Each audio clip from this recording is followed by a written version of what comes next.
आप देख रहे हैं इंडिया टाउन न्यूज, भारत की बात। नमस्कार, आप देख रहे हैं इंडिया टाउन न्यूज। मैं हूं आपके साथ संजना कुशवाहा। स्वागत है आपका हमारे खास बुलेटिन मध्य प्रदेश की खबरों में, जहां हम आपको मध्य प्रदेश की महत्वपूर्ण खबरों से रूबरू कराएंगे। तो चलिए बुलेटिन की शुरुआत करने से पहले एक नजर डालते हैं आज के हेडलाइंस पर। ऊर्जा मंत्री तोमर की अच्छी पहल, टेंट में रह रहे हैं पंखे के सहारे, 1 माह तक करेंगे साधना, फैसले पर कांग्रेस ने ली चुटकी। रीवा में दुर्घटनाएं रोकने पुलिस अलर्ट मोड पर, अहमिया में पुलिस अलर्ट, यात्री बसों की चेकिंग जारी।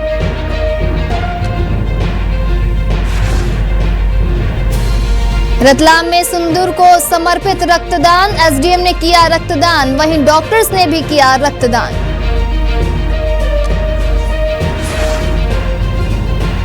ग्वालियर में भीख मांगेंगे संविदा कर्मी, 5 माह से नहीं मिला वेतन, घर चलाना हुआ मुश्किल।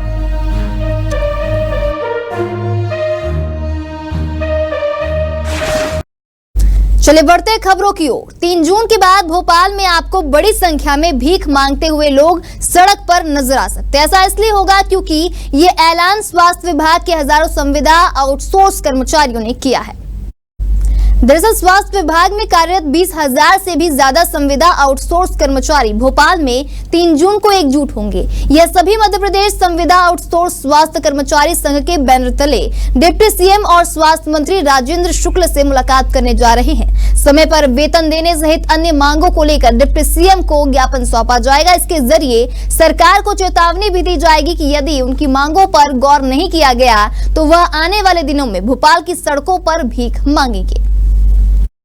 3 जून को मध्य प्रदेश के विभिन्न शासकीय अस्पतालों में सेवाएं दे रहे 30,000 से अधिक आउटसोर्स कर्मचारियों को विभाग द्वारा ना तो समय पर वेतनमान दिया जा रहा है, ना ही उनको शासन द्वारा निर्धारित मानदेय दिया जा रहा है, जिसको लेकर लंबे समय से सरकार से हम गुहार लगा रहे हैं, चाहे वो धरना प्रदर्शन के माध्यम से हो, चाहे मंत्रियों के घेराव के माध्यम से हो।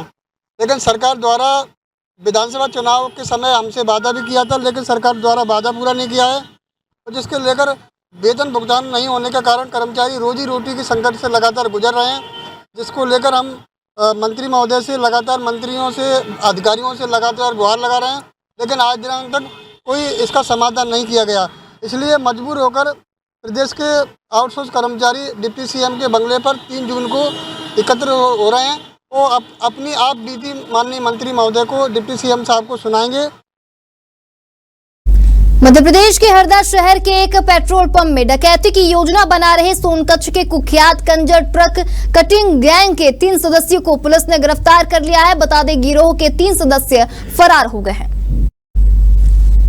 हरदा पुलिस को सूचना मिली थी कि इंडस्ट्रियल एरिया स्थित एक खंडहर में 6 लोग हथियारों से लैस होकर छिपानेर रोड स्थित पेट्रोल पंप पर डकैती डालने की तैयारी कर रहे हैं। पुलिस ने दबिश देकर 3 आरोपियों को गिरफ्तार कर लिया है। वहीं 3 अन्य आरोपी अंधेरे का फायदा उठाकर फरार होने में सफल रहे। पुलिस अधीक्षक अभिनव चौकसे ने मीडिया को बताया कि गिरफ्तार किए गए आरोपियों के पास से 3 देशी कट्टे, पिस्टल और कारतूस, चेहरा छुपाने वाले मास्क, रस्सी और डकैती में उपयोग होने वाली अन्य सामग्री जब्त की गई है। जब्त की गई एसयूवी महिंद्रा गाड़ी का इंजन और चेसिस नंबर घिसा हुआ मिला, जिससे यह चोरी की गाड़ी होने का संदेह है।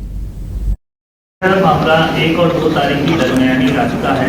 हरदा कोतवाली थाना क्षेत्र में इंडस्ट्रियल एरिया में पुरानी फैक्ट्री के खंडरों के पास से यह सूचना प्राप्त हुई थी कि वहाँ पर 6 व्यक्ति आर्म्स के साथ देखे गए हैं। जब यह सूचना को वेरीफाई किया गया और वहाँ टीम भेजी गई, फिर समझ में आया कि यहाँ पर कुछ संदिग्ध गतिविधि चल रही है। उसके बाद हरदा पुलिस की टीम गई वहाँ पर, कोतवाली थाने से थाना प्रभारी गए और उन्होंने वहाँ पर रंगे हाथों 3 लोगों को पकड़ा। उसमें से 3 लोग भाग निकले। कड़ी पूछताछ करने पे इन लोगों ने यह कबूल किया कि यह हरदा कोतवाली थाना क्षेत्र में जो HP का पेट्रोल पंप है होटल हवेली के पास, वहाँ पर डकैती डालने का प्रयास कर रहे थे और उनकी प्लानिंग थी। इस प्लानिंग के तरीके से वो वहाँ पर आए हुए थे। तो यह प्रकरण था। कड़ी पूछताछ में इन आरोपियों ने यह भी कबूला है कि यही आरोपी है जो ट्रक कटिंग किया करते थे नेशनल हाईवे 47 में। ग्वालियर के तिघरा डैम में अपने दोस्तों के साथ नहाने गए एक 17 वर्षीय युवक की नहाने के दौरान डूबने से मौत हो गई। बता दें 3 घंटे तक एसडीआरएफ और एनडीआरएफ की टीम ने रेस्क्यू ऑपरेशन चलाकर शव को बाहर निकाला। मृतक की पहचान बनाकर चंद्रबदनी निवासी सौरभ परिहार के रूप में हुई है। घटना की जानकारी पर मौके पर पहुंची तिघरा थाना पुलिस ने शव को पोस्टमार्टम हाउस भेजा और मर्ग कायम कर विवेचना शुरू कर दी है। तिघरा थाना क्षेत्र में जो तिघरा डैम में जो है एक नवयुवक की डूबने से मृत्यु की मर्ग कायम किया गया। जो है चंद्रबदनी नागे के कुछ 5-6 युवक जो है तिघरा डैम पर पिकनिक करने गए हुए थे और वो पानी में कम पानी में वहाँ पे नहा रहे थे और नहाते नहाते गहरे पानी में चले गए, जिससे एक युवक जो है डूब गया। उनकी सूचना पर तिघरा पुलिस द्वारा तत्परता से वहाँ पे उन बचाव का और रेस्क्यू चलाया गया। एसडीआरएफ को भी बुलाया गया। एसडीआरएफ ने 2 घंटे रेस्क्यू करके मृतक की डेड बॉडी निकाली और मर्ग कायम कर जाँच की जा रही है। मृतक के परिजन व अन्य साक्ष्यों का कथन लिया जा रहा है और प्रकरण में जाँच कर वैधानिक कार्रवाई की जा रही है। मध्य प्रदेश के बड़वानी जिले के ग्राम लिम्बई गांव में रहस्यमय मौतों से खौफ का माहौल है। यहां अब तक 6 ग्रामीणों और 2 गायों की मौत हो चुकी है। बताया जा रहा है कुछ दिनों पहले एक अज्ञात जंगली जानवर ने 18 ग्रामीणों को जख्मी कर दिया था। उन्हीं में से 6 ग्रामीणों की मौत हुई है। लिम्बई के ग्रामीण आज 7 किलोमीटर पैदल चलकर राजपुर स्थित वन परिक्षेत्र कार्यालय पहुंचे और वहां उन्होंने धरना शुरू कर दिया। बाद में ग्रामीणों ने स्टेट हाईवे पर चक्का जाम कर दिया। पुलिस ने समझाइश देकर जाम खुलवाया। स्थिति की गंभीरता को देखते हुए कलेक्टर और एसपी की टीम गांव पहुंची। बताया गया है कि कुछ दिनों पहले एक जंगली जानवर ने लिम्बई के 18 ग्रामीणों को काट लिया था। संभवतः वह जानवर पागल हो गया था। ग्रामीण बता रहे हैं कि जख्मी ग्रामीणों को एंटी रेबीज इंजेक्शन लगाए गए थे। 5 ग्रामीणों और 2 गायों की मौत पहले हो चुकी थी और 6वें ग्रामीण की मौत आज हुई है। वहीं डीएफओ आशीष बोसोड़ के अनुसार उनकी टीम लगातार जांच कर रही है, लेकिन अभी तक किसी जानवर के बारे में जानकारी नहीं मिली है। हमारी मांगे हैं कि हमारे ग्राम पंचायत में जो घटनाएं लगातार बढ़ रही है, मृत्युएं हो रही हो और वन विभाग की कार्रवाई हमारे 25 तारीख के बाद में हुई और वो भी घूमने का काम कर रही है। अभी तक वन विभाग की टीम बढ़ा के गांव में इतनी बड़ी घटना और जानवर पकड़ा नहीं गया है। 1 महीने से ऊपर हो गया। वन विभाग सिर्फ कार्रवाई के नाम से घूमने का काम कर रही है। वन विभाग अभी तक सिर्फ घूमने के अलावा कुछ काम नहीं, पकड़ा नहीं जा रहा है। जानवर सिर्फ 4 लोग जा रहे हैं और घूम के वापस आ रहे हैं। वन विभाग का अब इतना बड़ा गांव में इतनी हत्या हो गई, इतने लोगों को काटा गया, ना ड्रोन का सिस्टम ना कैमरे का सिस्टम का इस्तेमाल किया गया।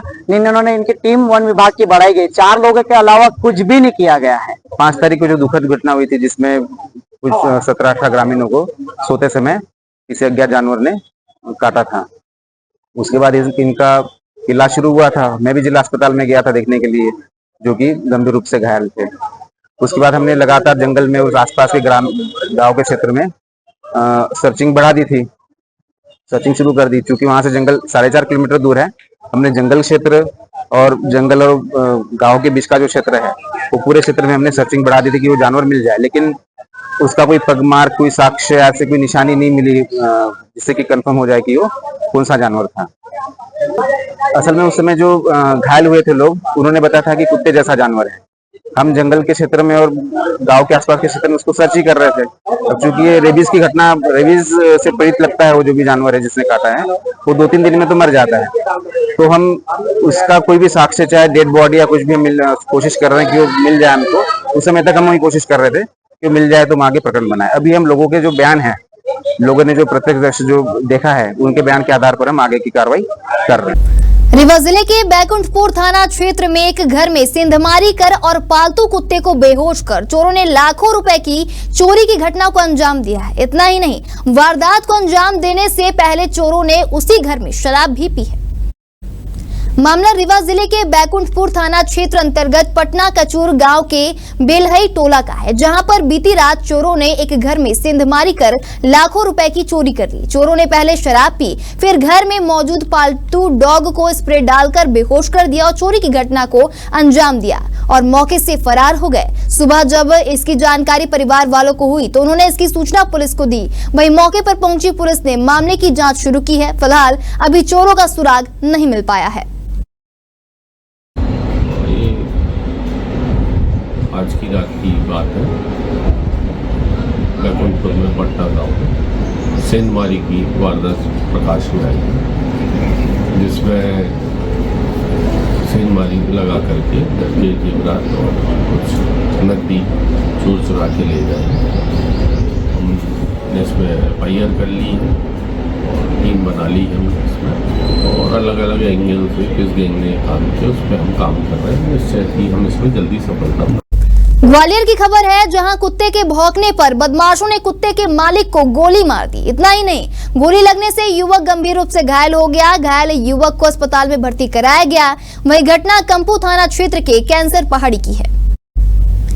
कंपू थाना क्षेत्र के मांडरे की माता मंदिर के पास झुग्गी झोपड़ी निवासी संजय यादव देर रात 12 बजे अपने भाई सचिन यादव के साथ घर के बाहर टहल रहा था। तभी वहां रिंकू राजपूत, कपूर राजपूत और रामवरण जाटव आए और सचिन व संजय से गाली गलौज करने लगे और बोला कि तेरा कुत्ता दिख नहीं रहा। जब उन्होंने विरोध किया तो तीनों ने दोनों भाइयों से मारपीट कर अचानक फायरिंग कर दी। एक गोली सचिन के पेट में लगी और वह जमीन पर गिर पड़ा। फिर आरोपी फरार हो गए। घायल को परिजनों ने जय आरोग्य अस्पताल पहुंचाया। परिजनों ने पुलिस को बताया कि रामवरण, कपिल और रिंकू वन विभाग की जमीन पर कब्जा कर रहे थे। इसकी शिकायत क्षेत्रवासियों और सचिन ने फॉरेस्ट डिपार्टमेंट और प्रशासनिक अधिकारियों से की थी, जिसे लेकर बदमाश क्षेत्रवासियों के साथ साथ युवक से टशन रखे हुए थे। एक दिन पहले जब आरोपी आए थे तो कुत्ता उन पर भौंकने लगा था। उसी समय रामवरण ने अपने साथियों से कहा था कि जब भौंके तो इस कुत्ते को गोली मार देना। कल रात का मामला है, थाना कंपू क्षेत्र के अंतर्गत ये मांडरे की माता क्षेत्र पर ये दो पक्षों के बीच में विवाद हुआ था। इसमें एक घायल व्यक्ति सचिन यादव है, इनको गोली लगी है। इनको कुल 3-4 लोगों ने गोली लगने की घटना का बताया है। अभी रात में इनको JH में भर्ती कराया था। इनके कथन भी लिए हैं पुलिस ने। अभी जो लोगों की उन्होंने बताया था उनकी निशानदेही पर अपराध में विवेचना की जा रही है और जो आरोपी है पकड़ने का प्रयास किया गया है। इसमें एक आरोपी को अभी हमने रात में ही हिरासत में लिया है। इनसे भी हम पूछताछ कर रहे हैं कि किन कारणों से यह घटना गोलीबारी हुई है। अभी जो व्यक्ति घायल है उसकी हालत अभी स्थिर है और अभी हम इसमें जो भी अन्य आरोपी हैं उनकी तलाश कर रहे हैं। पुलिस टीम इसमें लगी हुई है। जैसे ही आरोपी पकड़े जाते हैं उनसे पूछताछ करके इसमें आगामी स्थिति स्पष्ट करेंगे। हमारे खास बुलेटिन मध्य प्रदेश की खबरों में फिलहाल इतना ही। तमाम खबरों के लिए देखते रहिए इंडिया टाउन न्यूज, भारत की बात। आप देख रहे हैं इंडिया टाउन न्यूज, भारत की बात।